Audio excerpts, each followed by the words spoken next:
Morning, everybody. Thank you for joining us. I don't believe in the history of my time on council, we have ever had a Christmas Eve council meeting. So here's breaking with a different tradition, I suppose. I will ask everyone to please silence cell phones and other electronic devices and remind council that the procedure bylaw prescribes the use of such in council meetings. It is 9 o'clock. I will call this meeting of a special council meeting to order. With land acknowledgement, the municipality of Brighton recognizes and acknowledges that we are on the traditional territory of the Mississauga and Anishinaabe, now of Alderville. The Mississauga nations agreed through treaties with the Crown to mutual sharing obligations and responsibilities as stewards of the lands and waters. We recognize that these are now our shared obligations in partnership to continue to protect the land and the water that we now know as Brighton. In doing our work, we honor the Indigenous ancestors who came before us and who continue to be present in lands which we occupy. We acknowledge and honor the Indigenous people who continue to hold and share their rich history, traditions, and cultures that are proud, modern, and vibrant.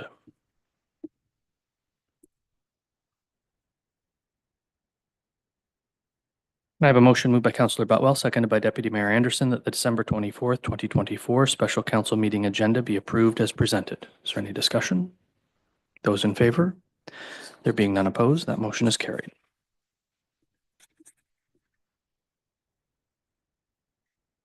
Members of council, have you any declarations of pecuniary interest? And if so, please state the general nature thereof.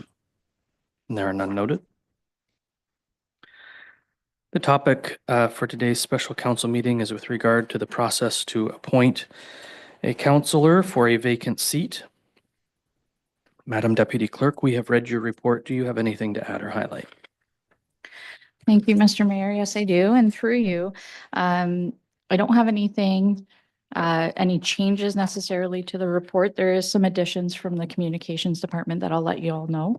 But a few things I just wanted to mention. Huge thank you to the communications team. Communications staff pulled together this comprehensive communications plan in under 4 days. The work on this report was a team effort with communications, the clerks and CAO staff working collaboratively to pull together a detailed and transparent process for council to make an appointment to fill the council vacancy. The communications plan presented encompasses use of all available media and communication channels that can be reasonably completed within the timelines required. I was provided with some additional information that's happened since the publishing of this report. Digital signage, we've received approval for use of the Legion and the Brighton Christian Reformed Church digital signs.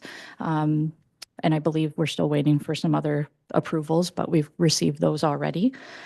Content that will be out before the new year that we can get out today are newsletters, news release, social media posts, posters, A-frame signage, some digital signage, and website additions.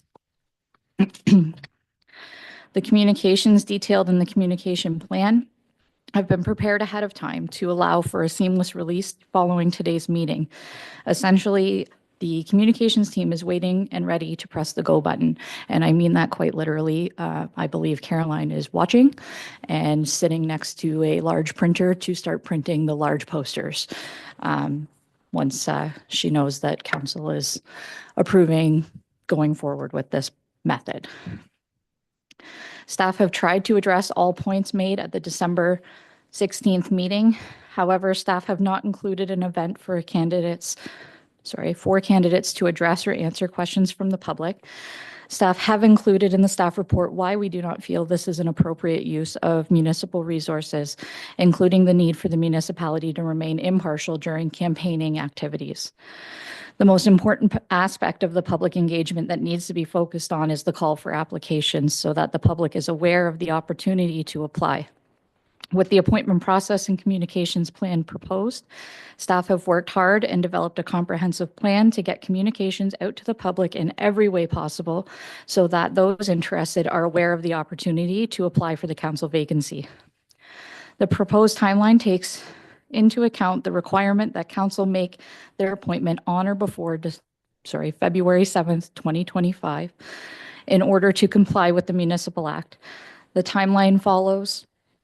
Excuse me, the timeline allows for an application period of just over 2 weeks, with applications to be available to the public as soon as possible following today's meeting. This is to allow interested parties to review the application requirements and process, or to begin compiling their applications prior to the application period starting on January 2nd. Essentially, and I've kind of alluded to it in the report, we don't have a lot of wiggle room given the holidays, your Roma conference, other meetings, committees, and such. So we have met several times, staff, to go over and prepare this timeline for you in a way that gets you to where you need to be within the required legislative timeline.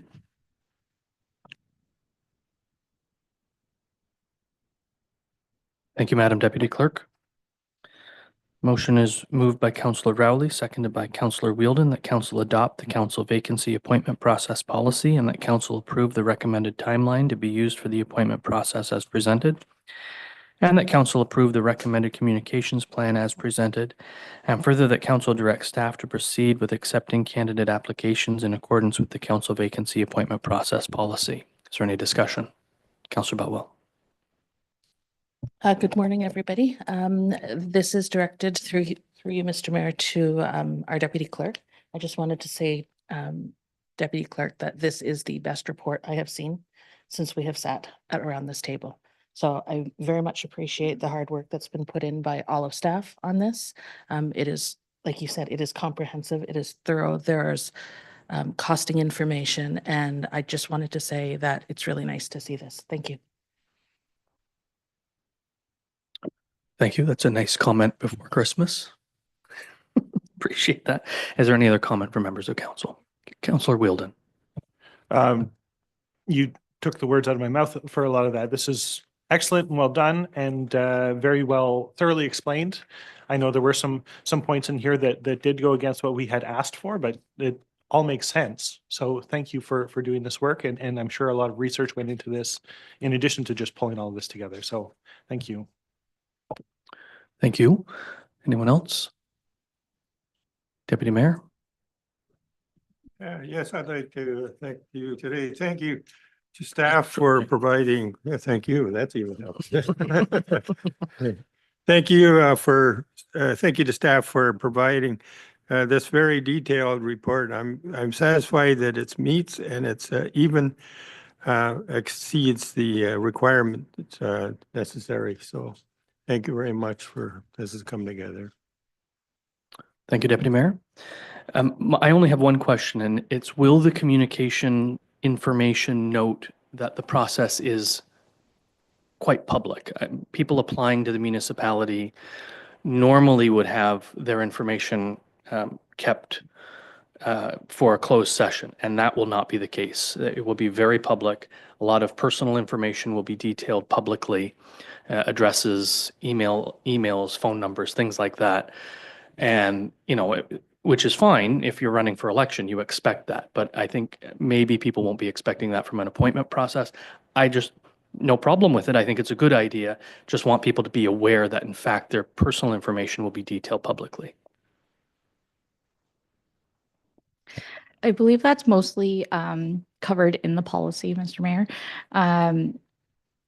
We detailed the fact that this will be done in an open meeting in council with the presentations, that any presentations will be included in agenda packages, as well as the collection of information such as name, contact information, the short bio that they're allowed to provide. We haven't required the bio.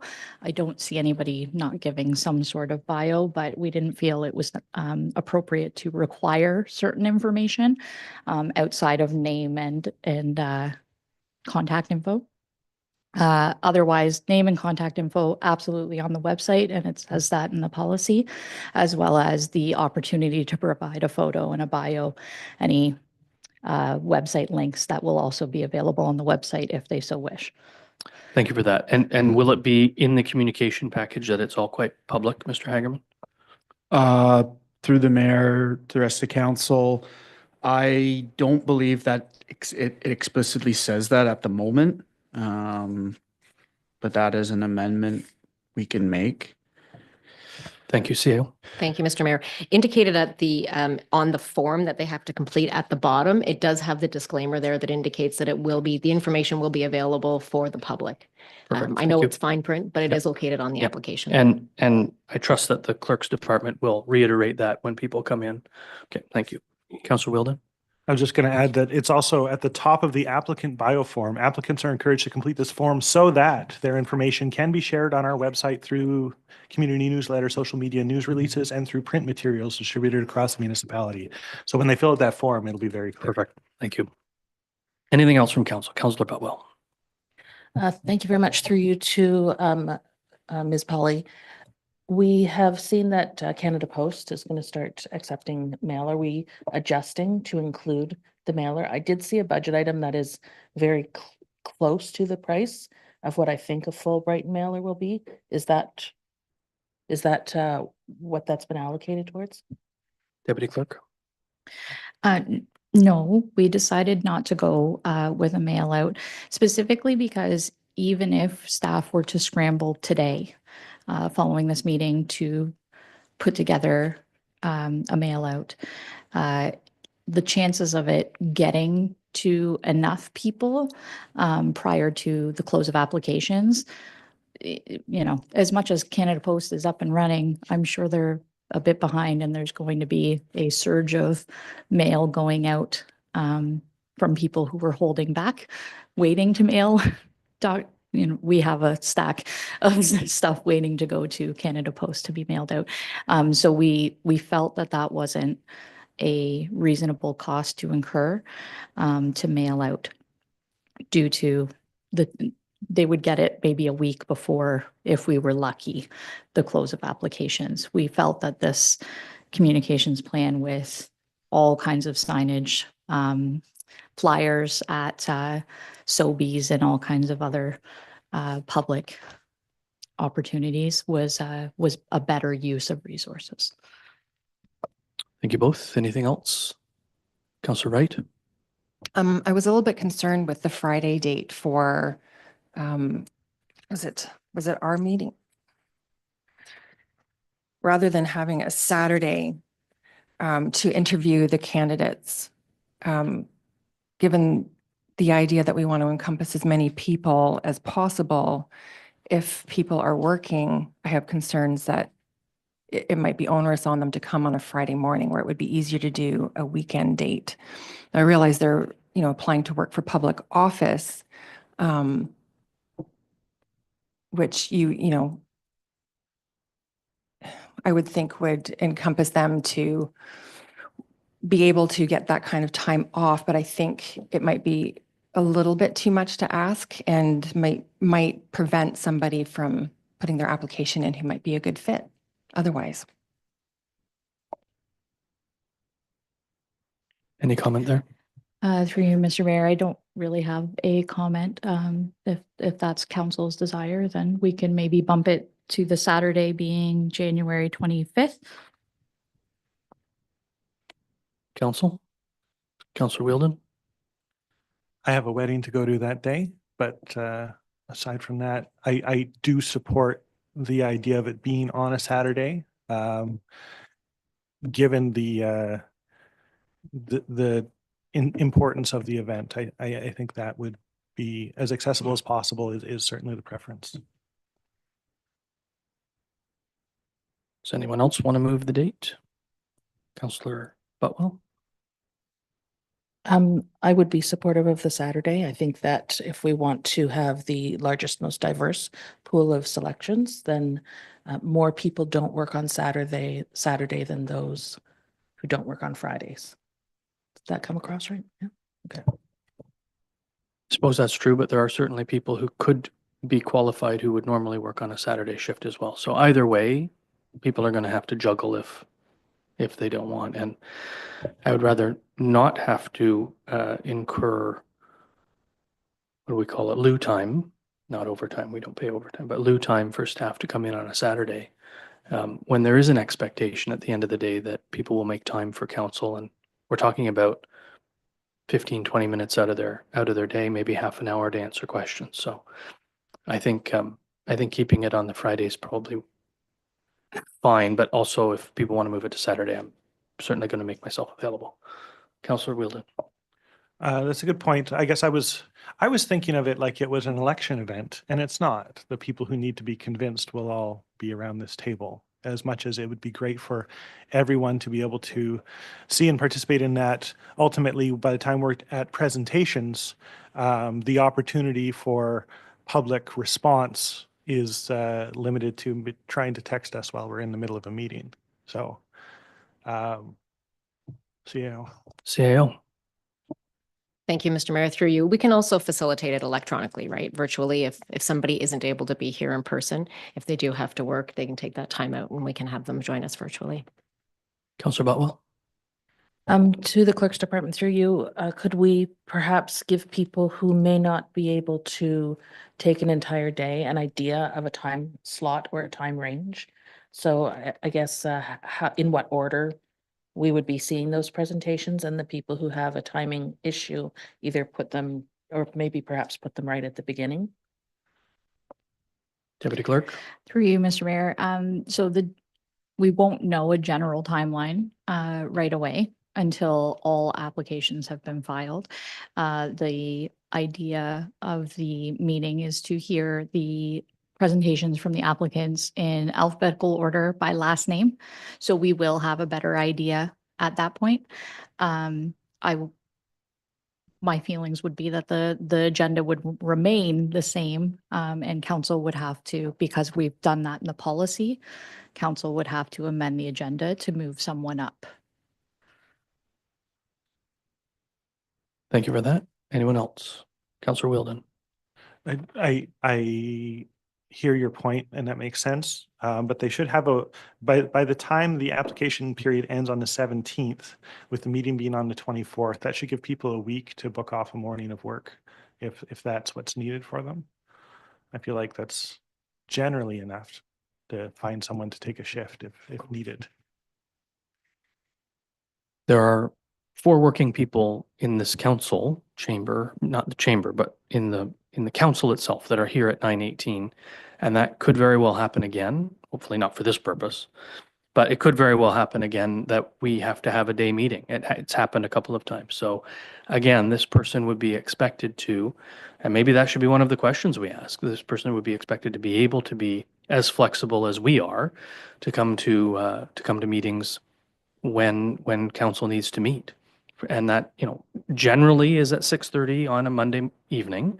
So outside of normal, what we think of as normal working hours, unless of course you are a paramedic or police officer or all those other important things, realtor, yeah. But again, the expectation is the people who they will be representing will expect them to come to council meetings whenever those council meetings are held. So in this case, I think the people who they want to represent will expect them to show up for a 9:30 meeting on a Friday. And if that means having to book a day off for vacation, if they're interested in the spot, I think that's what they should do. Anyone else? All those in favor? There being none opposed, that motion is carried.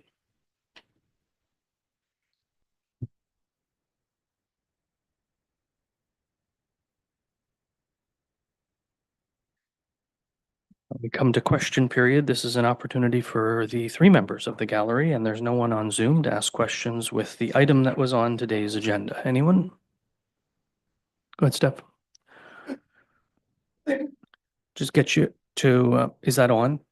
You just push the button with the little talkie person on it and introduce yourself and then ask your question. Yeah, good morning, everybody. Thank you for putting this meeting on, because this is something which I've been interested in for a little while now. I am a resident of Brighton. My name is Steph Hales. I've been here 14 years in this town. I believe I'm the only transgendered woman in the town, and that has always been my issue and my doubts of me running for any kind of public office. Question I've got on this is, I wasn't quite clear on is because of what I read, it said that you had to hand in the documents for, so it's not going to be done on, like, you sign it electronically, so it has to come in. Okay, all right. And as far as I'm concerned, I am retired, so from my perspective, any day of the week is good. Thank you. Thank you, Steph. So to answer your question, yes, you do have to attend the clerk's office to fill it. Yeah. Any other questions from members of the gallery? Thank you. I have a motion moved by Councillor Butwell, seconded by Deputy Mayor Anderson, that council gives a bylaw its first, second, and third reading and finally passes on this date, being a bylaw to confirm the proceedings of the Corporation of the Municipality of Brighton Special Council meeting held on December 24th, 2024. Is there any discussion? Those in favor? There being none opposed, that motion is carried. A motion moved by Councillor Wheeldon, seconded by Councillor Wright, that the December 24th special council meeting adjourn at 9:21 a.m. Is there any discussion? All those in favor? There being none opposed, that motion is carried. Have a Merry Christmas, everybody, and we'll see you, for me, in the new year. Go ahead. Just in addition to that, Hanukkah starts at sundown tomorrow evening. There you So go. happy Hanukkah. Happy holidays for anybody celebrating things other than Christmas. How's that sound?